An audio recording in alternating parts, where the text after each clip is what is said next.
Nah, hari ini kita lagi berada di kampung halaman loh, Negari Sungai Abu, Kecamatan Hiliran Gumanti, Kabupaten Solok. Dan kebetulan saat ini sedang musim panen padi loh.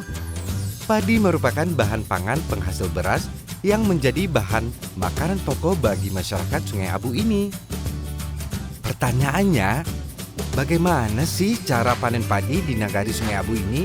Nah, silahkan tonton video ini sampai dengan selesai ya. Bagaimana cara panen padi di daerah sini?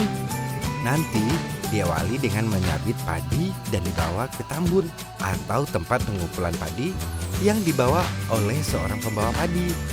Setelah padi terkumpul di tambun dan padi sudah selesai disabit, lalu orang-orang penyabit padi langsung istirahat dan makan siang bersama.